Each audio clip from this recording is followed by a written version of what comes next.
The sound of gunfire shattered the silence of Thanksgiving morning. 14 shots, each one echoing through the quiet streets of Savannah, Georgia. A woman stumbled through the door of her own daycare center, blood pouring from her wounds, gasping the words that would haunt everyone who heard them. "He shot me." By the time police arrived, 34-year-old Cantrelle Hayes-Ross was dead on the pavement, her Thanksgiving dinner still cooking inside. The man who allegedly pulled the trigger? Someone she once loved. Someone she'd trusted. Someone who'd already walked free from a murder charge just months before. Before we dive into this story, if you're interested in true crime cases that dig deep into the psychology of violence and justice, hit that like button, subscribe to One Crime at a Time, and click the bell icon so you never miss a case. Trust me, you're going to want to follow this one all the way through. Now, let me take you back to November 28th, 2024. Thanksgiving. A day meant for family, gratitude, and coming together. But for Cantrelle Hayes-Ross, it would be the last night of her life. And what happened that night on Augusta Avenue in Savannah would expose a pattern of violence, a failed justice system, and a community's desperate cry for answers. Cantrelle wasn't just any victim. She was a pillar of her community. She owned and operated Friend Zone Learning, a daycare center where she poured her heart and soul into caring for children. Parents who knew her described her as someone who would do anything for anyone. Outgoing, loud in the best way possible, always the life of the party. But more than anything, she was passionate about children. They were her whole life. She'd gone from being trained in childcare to building her own business from the ground up. That daycare wasn't just a job to her. It was her dream realized. But behind that bright exterior, there was a shadow. A relationship that had turned toxic. A man named Terrell Nelson, 31 years old, her ex-boyfriend. And on that Thanksgiving Eve, their paths would cross one final fatal time. Let me paint the picture of what happened earlier that day, because context matters here. It was November 28th, late afternoon. Cantrelle had gone to her sister's house. She was there with family, probably trying to enjoy the holiday. But then, uninvited and unexpected, Terrell Nelson showed up. Now think about that for a second. He wasn't invited. He just appeared. And according to witnesses, Cantrelle told him directly, "I told you I would meet you at the daycare." Why would she agree to meet him later? Was she trying to avoid a scene in front of her family? Was she hoping to handle whatever issue they had privately? We'll never know her exact reasoning, but that statement, those words, they set the stage for what was about to unfold. Now, here's where things get even more complicated. That same day, Nelson's baby mother, the mother of his child, told police something interesting. She said Nelson, along with a family member and 2 women, went to a Kroger on Skidaway Road. Then they went to a liquor store on Wheaton Street. And at that liquor store, Nelson encountered Cantrelle. His baby mother said everyone was in the car with him, but Nelson never mentioned planning to meet Cantrelle there. So was it coincidence? Or was he following her, tracking her movements throughout the day? Fast forward to later that night, close to midnight. Cantrelle was at her daycare center, Friend Zone Learning, located in the 1400 block of Augusta Avenue. She wasn't alone.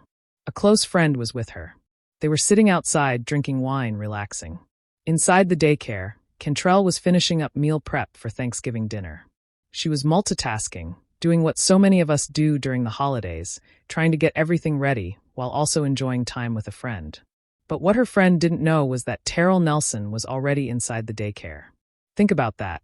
He was inside, and neither woman knew until he literally popped his head outside. Casual as anything, he said the 2 of them, meaning him and Cantrelle, were going to part ways. Like it was just a normal conversation. Like nothing was wrong. But something was very, very wrong. The friend stayed outside, probably thinking this was just a private conversation between exes. Maybe she figured they needed to talk, work something out, and she'd give them space. But then she heard it. Arguing. Voices raised. And then the unmistakable sound of gunfire. 4 to 5 shots rang out from inside the daycare. Now imagine being that friend. You're sitting there, maybe still holding your glass of wine, and suddenly the world explodes into violence. What do? Do you run? Do you freeze? Before she could even process what was happening, the front door of the daycare burst open. And there was Cantrelle, stumbling out, blood already soaking through her clothes. She managed to say 3 words before she collapsed. "He shot me." She fell to the ground outside the daycare. And Terrell Nelson, according to the witness, followed her out. He stood over her. And he fired again. Multiple times.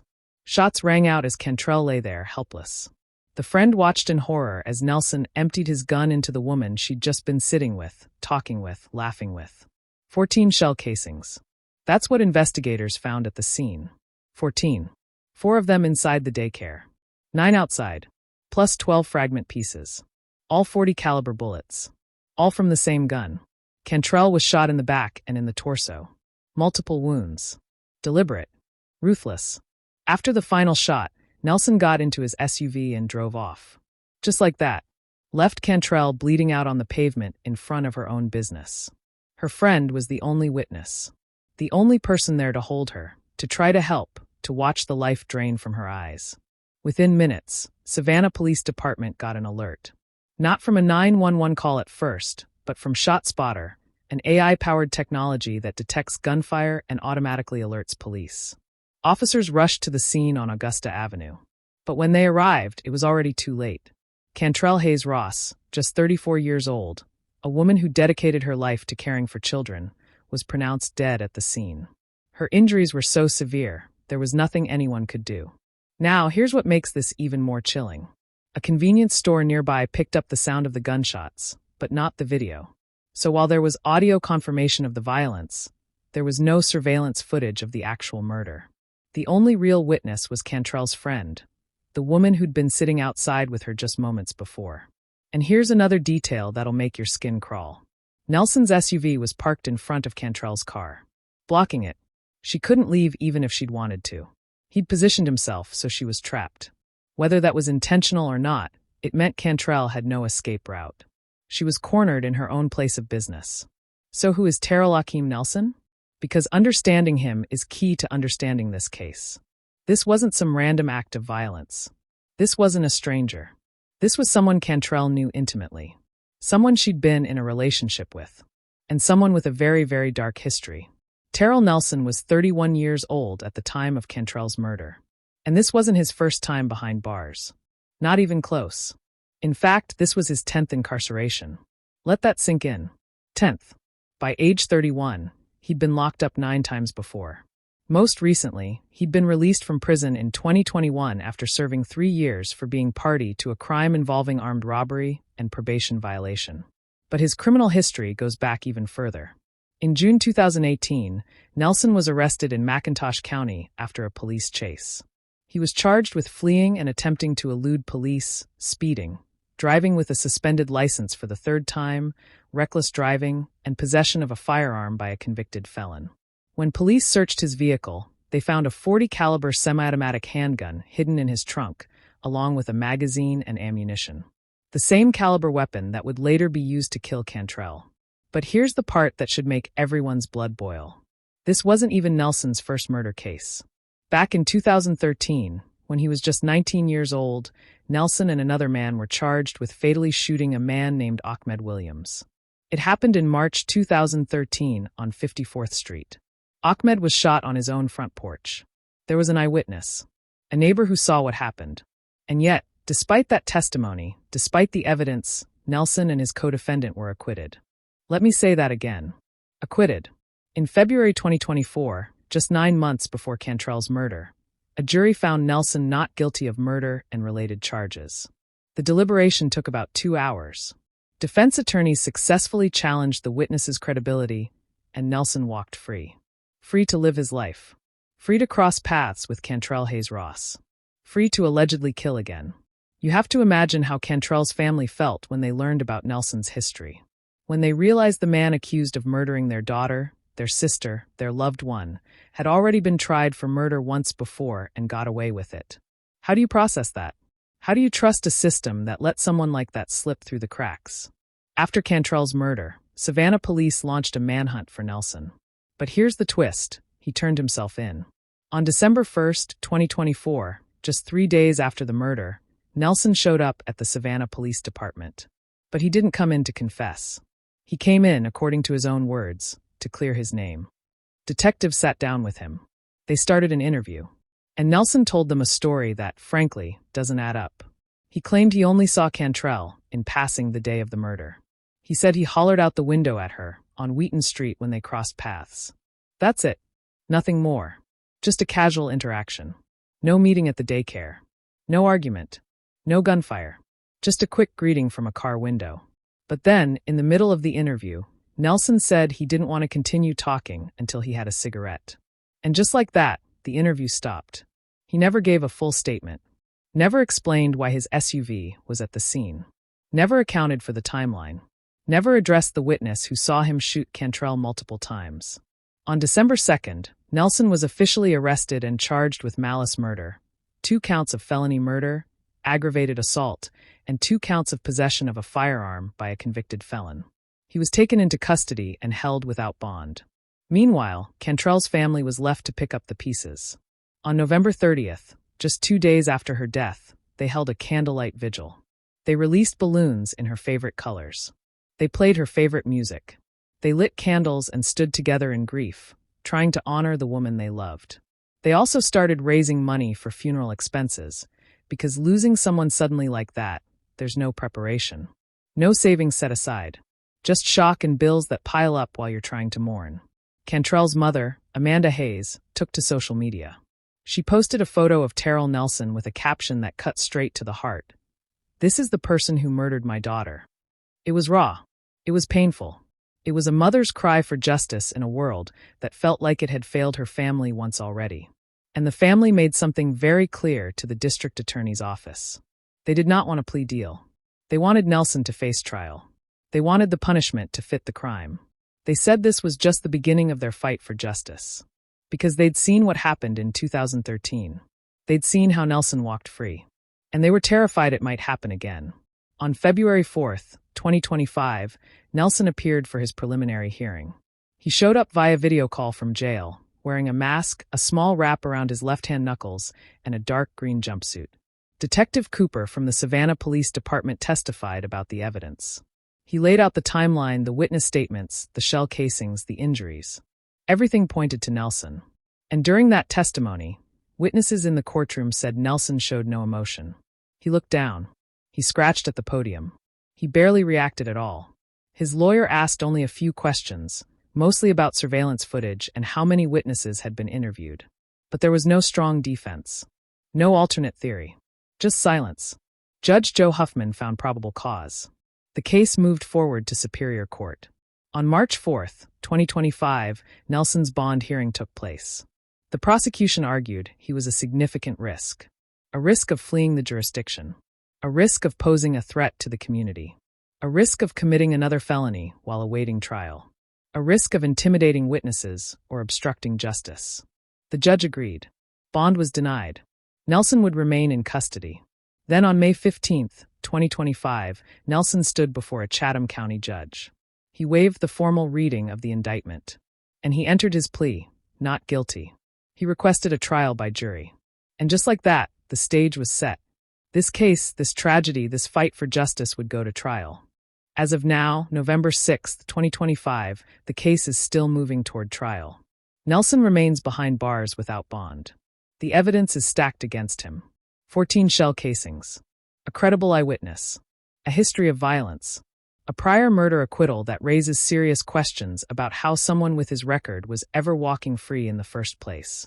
But here's what haunts me about this case. And maybe it haunts you too. Cantrelle told Nelson earlier that day at her sister's house that she would meet him at the daycare. Why? Was she trying to keep the peace? Was she afraid of what he might do if she didn't agree? Was she hoping they could talk things out one last time? And what about that encounter at the liquor store on Wheaton Street? Nelson's baby mother said he saw Cantrelle there, but he never mentioned planning to meet her. Was he stalking her? Following her movements? Or was it really just a coincidence in a small city where people cross paths? Then there's the friend who witnessed everything. Imagine the survivor's guilt. Imagine replaying that night over and over, wondering if there was something, anything, she could have done differently. She was sitting right there, right outside, drinking wine, talking, laughing. And within seconds, her friend was dead. How do you move forward from that? How do you close your eyes at night without seeing those final moments? And let's talk about the justice system for a second. Because this isn't just about one case. This is about a pattern. Terrell Nelson was tried for murder in 2013. There was a witness. There was evidence. And he walked. 9 months later, Cantrelle Hayes-Ross was dead. If that jury had convicted him in 2013, would Cantrelle still be alive today? Would those children at Friend Zone Learning still have their beloved caregiver? Would Amanda Hayes still have her daughter? These are the questions that don't have easy answers. These are the questions that keep families up at night. These are the questions that make us examine how our system works or doesn't work, and who pays the price when it fails. Cantrell's family is still fighting. They're demanding justice. They're refusing to let her death be just another statistic. They're showing up to court hearings. They're speaking out. They're making sure the world knows who Cantrelle was, not just how she died. Because that's the thing we can't forget. Cantrelle Hayes-Ross was more than a victim. She was a daughter, a sister, a friend, a businesswoman, a caregiver. She was someone who made children laugh. Someone who built a dream from nothing. Someone who loved deeply and lived fully. Her life mattered, and the way it was taken from her demands accountability.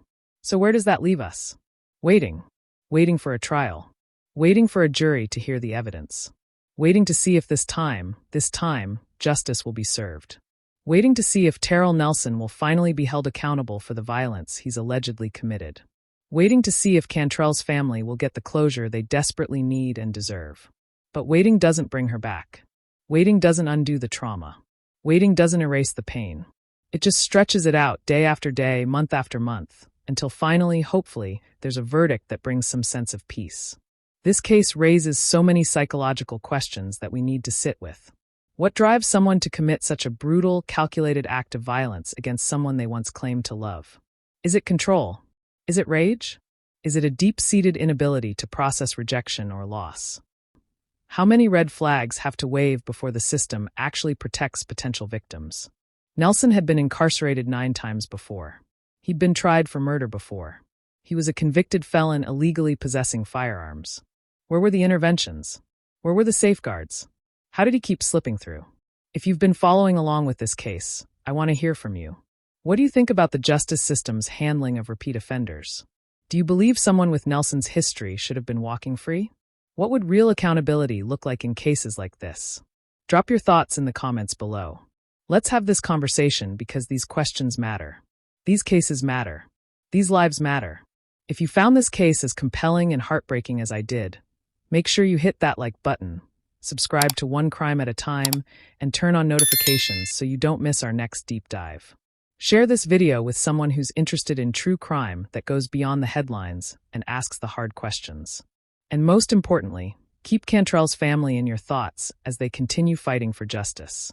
If you found this case interesting, watch this next. The story of Sakina Thompson, who flew all the way to Florida from New York to kill her ex-new lover out of jealousy and obsession.